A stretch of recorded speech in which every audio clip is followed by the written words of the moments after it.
Good morning students of class 10। कक्षा 10 के सभी विद्यार्थी, आज से गणित की आपको रोज़ क्लास वीडियो के माध्यम से मिलती रहेगी और आप लोग इसको पढ़ें, ध्यान से देखें और कॉपी बनाकर नोट भी कर लें। यूपी बोर्ड कक्षा 10 के गणित के छात्र, आज हम सबसे पहले इसमें पाठ 1 जो कि आपका है वास्तविक संख्याओं के पाठ 1 का हम अध्ययन करेंगे। जैसा कि यहाँ लिखा हुआ है, वास्तविक संख्याएं, जिनको कि इंग्लिश में रियल नंबर्स कहते हैं। तो सबसे पहले तो आपको ये जानना चाहिए कि नंबर कैसे चलते हैं। जैसा कि हम लोग आम बोलचाल की भाषा में नंबरों का इस्तेमाल करते हैं, 1, 2, 3, 4। तो पता होना चाहिए कि नंबर्स किस हिसाब से हम लोग गणित में लिखते हैं। तो नंबरों को लिखने का एक ख़ास पैटर्न है, वो हम आपको बताते हैं। सबसे पहले तो नंबर जिसकी हम गिनती पढ़ते हैं, छोटे बड़े से हमको सिखाया जाता है कि नंबर पढ़ें, 1, फिर 2, फिर 3, फिर 4, फिर 5, इस तरह से। लेकिन थोड़ा बड़े होते हैं तब हम ये भी जानते हैं कि नंबर 0 भी आता है, फिर नंबर के आगे माइनस भी लगाया जाता है, -1, -2, -3। तो इन सब नंबरों को हम किस तरह से विभाजित करते हैं और उनको किस हिसाब से कहाँ लिखा जाता है, ये सबसे पहले आज आप इस पाठ में सीखें। तो सबसे पहले हम नंबरों के बारे में ही जानेंगे। तो सबसे पहले होती हैं प्राकृत संख्याएं। प्राकृत संख्याएं, प्राकृत संख्याएं या इनको कहते हैं इंग्लिश में नेचुरल नंबर्स।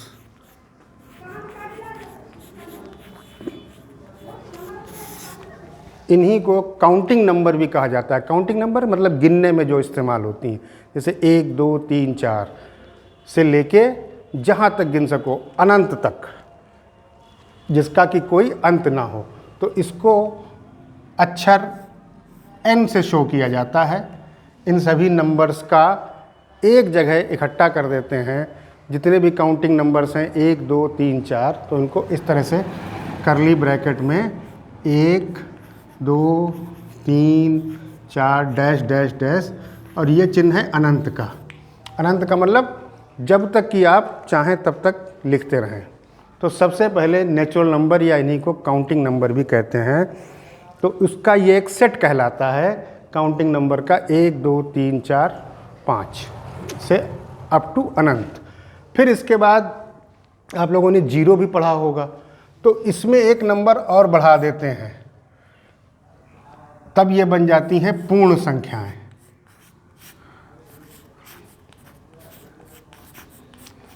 पूर्ण संख्याएं या इसको कहते हैं इंग्लिश में होल नंबर। होल नंबर इसको लिखते हैं W से।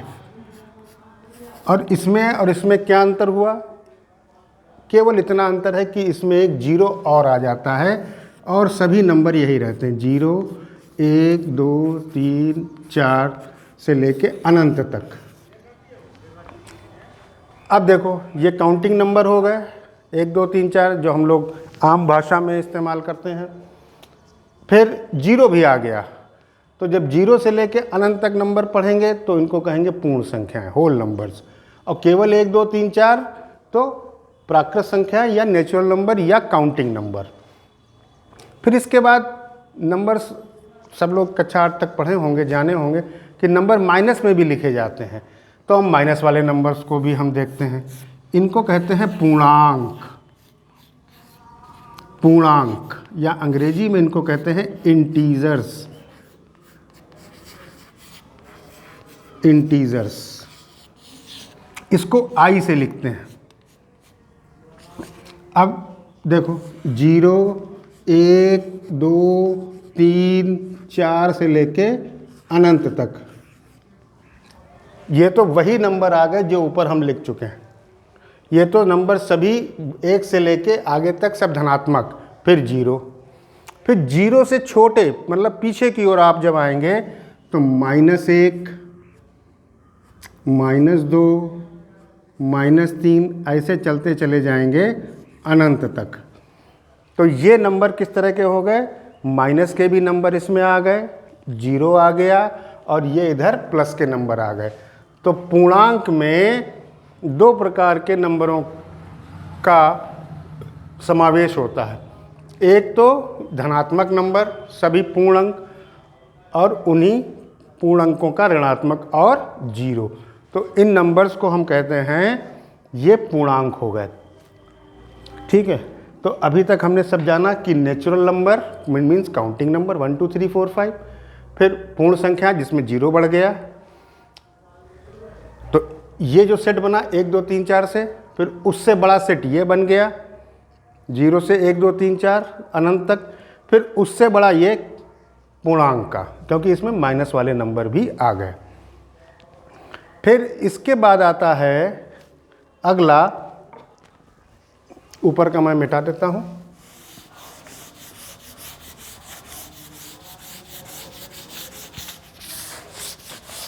इसके बाद आपको आ जाएगा, ये नंबर आपको क्रम से याद रखने हैं कि सबसे पहले नेचुरल नंबर या प्राकृत संख्याएं, फिर पूर्ण संख्याएं, फिर पूर्णांक, और हर बाद वाला सेट अपने पीछे वाले नंबर्स को अपने अंदर समाहित किए रहता है। इसके बाद नंबर 4 आता है। अब इसमें देखो बहुत सारे नंबर ऐसे भी होते हैं जो भिन्न के रूप में लिखे होते हैं। भिन्न का मतलब सोचते हैं ना, जिसमें एक नंबर ऊपर लिखा होता है, दूसरा नंबर नीचे लिखा होता है, मतलब अंश और हर के रूप में या दशमलव में, क्योंकि अगर भिन्न है, अगर हम उसको भाग करेंगे तो वो दशमलव का रूप लेगी। तो दशमलव वाले नंबर नहीं हमने कहीं यहाँ लिखे, या भिन्न वाले रूप नहीं लिखे, जैसे 1/2, 1/3, 2/11 ये नंबर नहीं आए, या 0.05 या 0.25, ये सब नंबर अभी हमारे इसमें लिस्ट में कहीं भी नहीं आए। तो उन नंबर्स को भी हमें शामिल करना है। तो इसके लिए हम क्या करते हैं, अगला नंबर आता है परिमेय संख्याएं। कक्षा 8 में आपके ये पाठ हुआ करता था, परिमेय संख्याएं, या इसी को कहते हैं रेशनल नंबर, रेशनल नंबर्स, परिमेय संख्याएं या रेशनल नंबर्स। तो परिमेय संख्याएं कौन कौन सी होती हैं, इसको लिखने का तरीका थोड़ा सा अलग।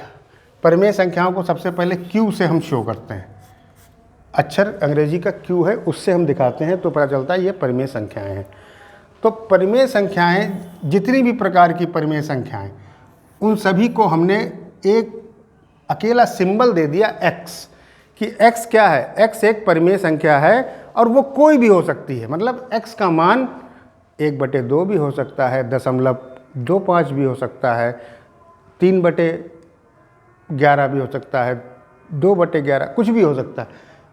तो x क्या हो गया, सभी परिमेय संख्याओं को प्रदर्शित करने का तरीका। अब आगे बताएंगे कि x को लिखा कैसे जाएगा। फिर ये 2 बिंदियां लगा देते हैं, इसको कहते हैं सच दैट, कि परिमेय संख्याओं का सेट है q और परिमेय संख्या क्या है x, और आगे बताएंगे x बराबर p/q। अब देखो p/q, जब बटे में लिखेंगे तो ये भिन्न का रूप हो गया। ये ऊपर वाला अंश कहलाता है, नीचे वाला हर कहलाता है। ऊपर वाले को अंग्रेजी में न्यूमरेटर कहते हैं, नीचे वाले को डिनोमिनेटर कहते हैं। अब इनके बारे में कि p और q नंबर कहाँ से लिखे जाएंगे, कॉमा लगाएंगे। p q इसको कहते हैं बिलोंग्स टू मतलब कि p और q कहाँ से लिए जाने हैं, पूर्णांक से, और q का मान 0 नहीं होना चाहिए। q का मान 0 नहीं होना चाहिए मतलब क्या हुआ कि जब भाग में q लिखा हुआ है और अगर q का मान आप 0 ले लेंगे तो एक बात गणित में हमेशा आपको याद रखनी है कि 0 से भाग गणित में परिभाषित नहीं है। मतलब ये हुआ कि अगर आप ऊपर कोई भी नंबर लिख दें, मान लीजिए 7 लिख दिया, बटे में 0 लिख दिया, तो इसका मान ज़्यादातर बच्चे ये बताते हैं कि 0 होगा, जो कि गलत है। इसका मान होता है परिभाषित नहीं, और जो चीज़ गणित में परिभाषित नहीं उसको अनंत के चिन्ह से दिखाते हैं, इनफाइनाइट या अनंत। लेकिन अगर 0 ऊपर है और नीचे कोई भी नंबर लिखा हो तो उसका मान हमेशा 0 ही आता है। तो इसका मतलब क्या हुआ? इसका मतलब ये हुआ कि 0 को नीचे हर में नहीं आना है। इसीलिए यहाँ पे ये लिखा गया है कि Q की वैल्यू 0 से नीचे ना आए। अब P और Q दोनों कहाँ से आपको उठाने हैं? क्या लिखा? P और Q बिलोंग्स टू I, मतलब I मतलब पूर्णांक के सेट से कोई भी नंबर आप उठा लें तो वो नंबर यहाँ रख दें, एक नंबर यहाँ रख दें। उदाहरण के रूप में देखें आप कि x बराबर जो नंबर चाहें, मान लीजिए हमने 2 उठा लिया ऊपर। अब आप कहेंगे कि इधर से माइनस से ले लो, तो माइनस से ले लो, माइनस, तो ये क्या हो जाएगा? एक परिमेय संख्या हो जाएगी। इसी तरह से और x बराबर कुछ भी लिया जा सकता है, जैसे 1 लिख दिया, बटे में 3 लिख दिया, तो ये दोनों नंबर कहाँ से आ गए? इसी सेट से आ गए, 1 और 3। देखो P भी और Q भी, दोनों यहाँ से नंबर उठा लिए हमने। इसके अलावा जैसे x का मान हमने लिख दिया मान लीजिए 5। अब हम पूछ रहे हैं आपसे कि क्या ये परिमेय संख्या है? तो आप चक्कर में पड़ जाएंगे, कहेंगे अभी तो सर बता रहे थे कि एक P लिखो फिर एक Q लिखो, अब वो दोनों यहाँ से उठाओ और ऐसे लिखा होना चाहिए। लेकिन अब हमने अकेला नंबर लिख दिया 5। तो अब दिक्कत ये हो रही है कि आप समझ नहीं पा रहे हैं कि 5 परिमेय संख्या है कि नहीं।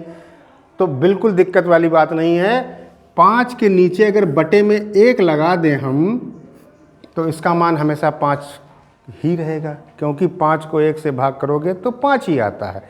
तो जैसे ही बटे में 1 लगाया तो ये तुरंत क्या हो जाएगा? इसका रूप ले लेगा, P बटे Q का, तो ये परिमेय संख्या हो जाएगी। इसका मतलब क्या हुआ कि जितने पूर्णांक आपके लिखे हुए हैं, कौन से, जैसे -3, -2, -1, 0, 1, 2, 3, 4, जितने भी नंबर लिखे हों, उन सभी नंबर्स के नीचे अगर आप सबके नीचे 1 1 1 1 1 1 1 लगाते चले जाएं तो ये सभी नंबर्स क्या होंगे? पूर्णांक बन जाएंगे, रेशनल नंबर बन जाएंगे। ठीक है, तो इसका मतलब ये हुआ कि अगर हम x की वैल्यू मान लो -3 रख दें, बटे में 1 लगा दें, तो ये भी परिमेय संख्या बन गई। x बराबर 0 लिख दें, बटे में 1 लगा दो, तो ये भी परिमेय संख्या बन गई। ठीक है, तो इस तरह से परिमेय संख्या आपकी सबसे प्राथमिक रूप से इसी तरह से परिभाषित किया जाता है कि परिमेय संख्याएं P बटे Q के रूप में लिखी जाती हैं, और P और Q दोनों के मान कहाँ से उठाने हैं? पूर्णांक से, और Q की जगह 0 नहीं रखना है। इसके अलावा एक प्रश्न और उठता है, एक प्रश्न ये उठता है, क्या सभी प्रकार की भिन्न परिमेय संख्याएं हो जाएंगी? जितनी भी भिन्न हैं, क्या सभी भिन्न परिमेय संख्याएं हो जाएंगी? तो अब ये दिक्कत, इस दिक्कत के लिए एक चीज़ और बताइए, क्योंकि जब भिन्न है तो हम भाग कर सकते हैं, और भाग करेंगे तो भाग में या तो पूरा पूरा भाग कटेगा या दशमलव में आएगा, यही हो सकता है। अब देखो उदाहरण से हम बताते हैं तुमको। उदाहरण जैसे x बराबर हम लिख दें 1/2। अब तुम कहोगे 1/2 लिखा हुआ है, ये भी पूर्णांक है, हाँ पूर्णांक, और ये भी पूर्णांक है, तो P बटा Q का रूप हो गया। अब ये परिमेय संख्या हो गई। अब इसको हम भाग कर दें 1/2 को, तो 1/2 को भाग करेंगे तो क्या आएगा? ऐसे तो जाएगा नहीं, दशमलव लगाएंगे, 0 बढ़ाएंगे, और कितनी बार जाएगा? 5 बार जाएगा, तो क्या आ जाएगा? 0.5। तो 1/2 का भाग क्या आता है? 0.5। इसका मतलब पूरा पूरा भाग कट गया। तो जब पूरा पूरा भाग कट जाए, मतलब जब आप ऊपर वाले संख्या को नीचे वाली संख्या से भाग करें और भाग पूरा पूरा कट जाए, जैसे यहाँ कट गया, और आंसर एक निश्चित आए, दशमलव के बाद निश्चित संख्याएं आ जाएं और पूरा पूरा भाग खत्म हो जाए, तो हम इसको कहते हैं शांत दशमलव। क्या कहते हैं? शांत दशमलव।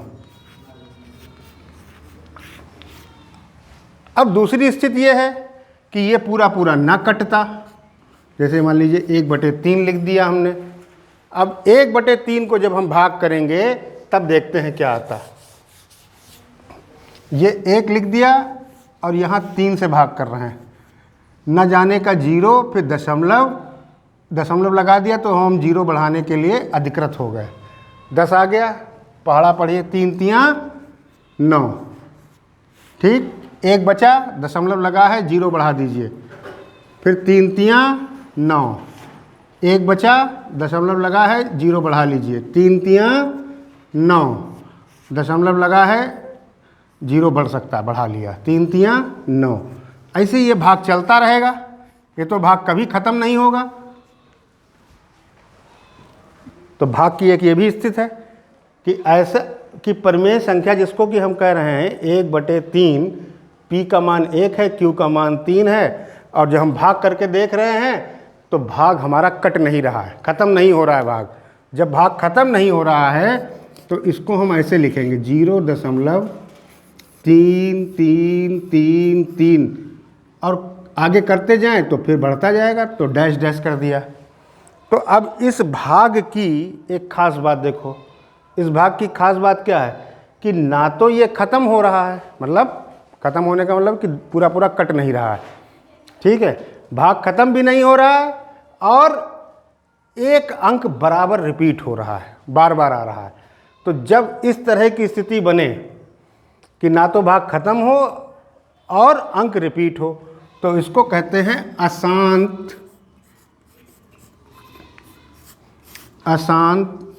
आवर्ती। आवर्ती का मतलब होता है रिपीट होना, अशांत आवर्ती दशमलव।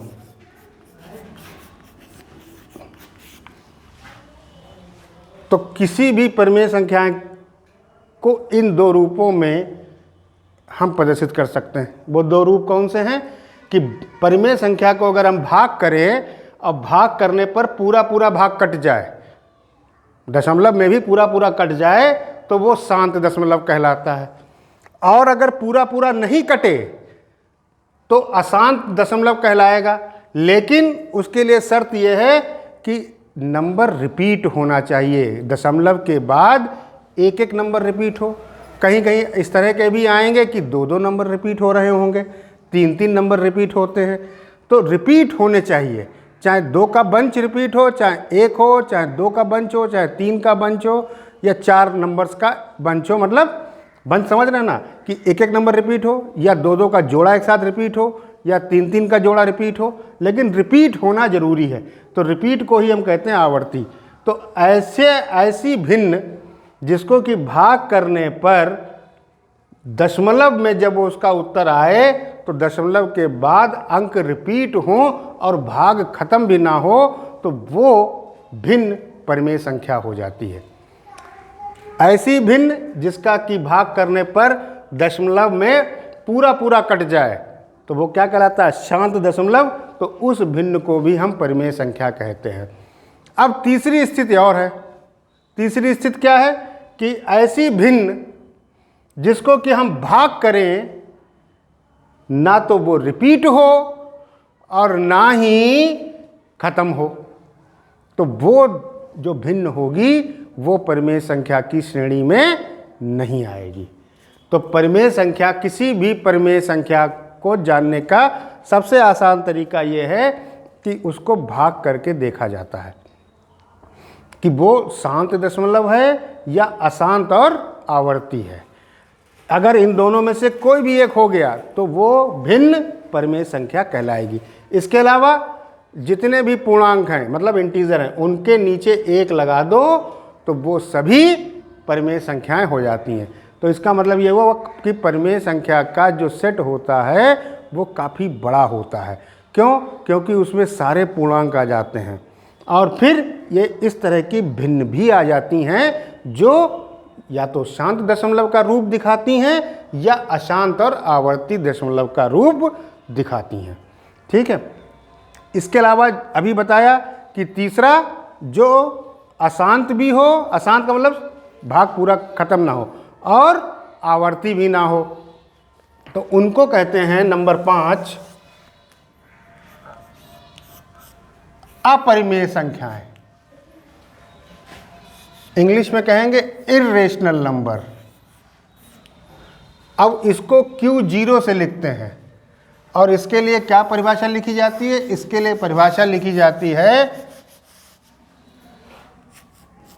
जो परिमेय ना हो। सबसे आसान तरीका है याद रखने का, जो परिमेय ना हो। अर्थात अब इसको हम परिमेय ना हो तो वो फिर क्या हो? परिमेय की तो हमें 2 कंडीशन मालूम है, या तो वो शांत दशमलव हो या अशांत और आवर्ती हो। अर्थात वो परिमेय, वो भिन्न जिनका दशमलव निरूपण मतलब दशमलव भाग देने पर, दशमलव निरूपण अशांत और अनावर्ती, अनावर्ती मतलब नॉन रिपीटिंग, मतलब हर बार दशमलव के बाद नंबर अलग अलग आए हो। जैसे उदाहरण मैं बताता हूँ, जैसे ये नंबर है,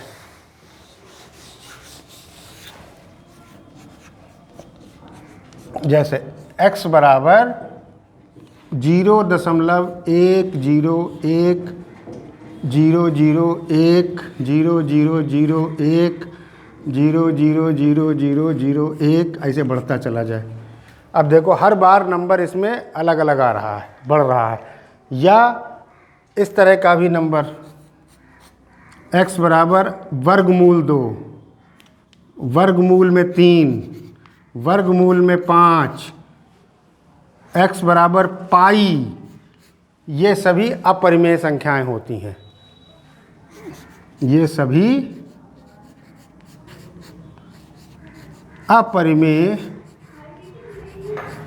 संख्याएं हैं। तो सीधा सीधा मतलब है कि कोई भी भिन्न जिसको कि हम भाग करें तो उसमें 3 स्थितियां बनेंगी। या तो भाग पूरा पूरा कट जाएगा, या भाग कटेगा तो दशमलव के बाद अंक रिपीट होंगे। तो पूरा पूरा कट जाए और दशमलव के बाद अंक रिपीट हो तो वो भिन्न परिमेय संख्या।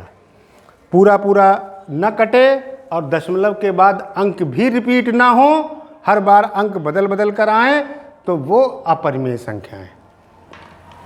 इसके बाद आखिरी चीज़ आती है वास्तविक संख्याएं, जो कि तुम्हारा पाठ है।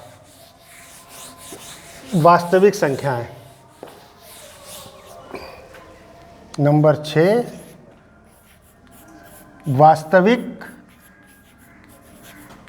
संख्याएं। अब वास्तविक संख्याएं हमने शुरुआत से कितनी प्रकार की संख्याएं पढ़ी? सबसे पहले नेचुरल नंबर मतलब प्राकृत संख्याएं, फिर पूर्ण संख्याएं, फिर पूर्णांक, फिर परिमेय संख्याएं, फिर अपरिमेय संख्याएं। इतनी प्रकार की संख्याएं हमने पढ़ डाली। अब आखिरी आती है वास्तविक संख्याएं। अब वास्तविक संख्याएं क्या होता है, जिसको कि हम R से लिखते हैं। वास्तविक संख्याओं में सभी परिमेय संख्याएं, सभी परिमेय प्लस सभी अपरिमेय,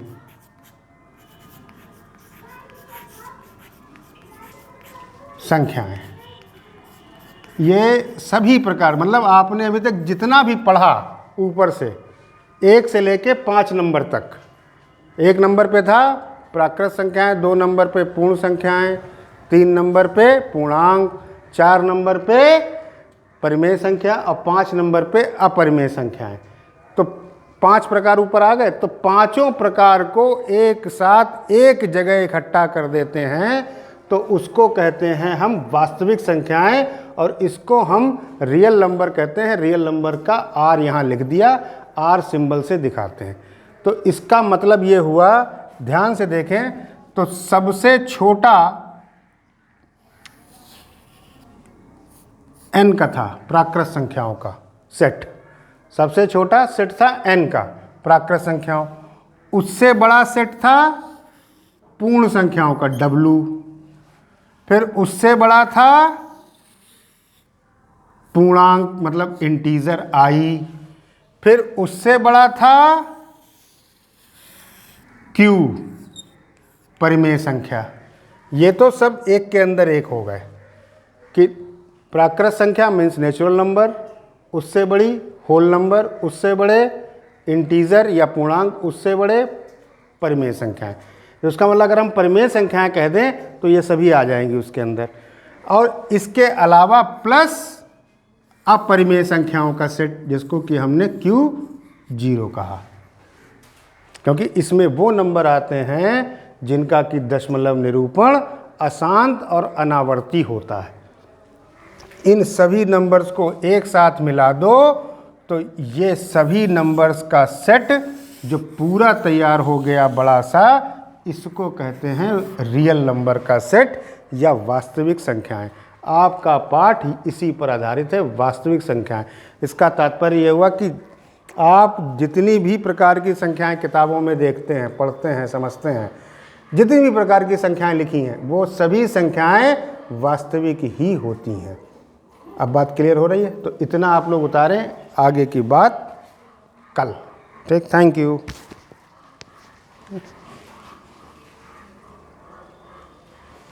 तो बुलाओ।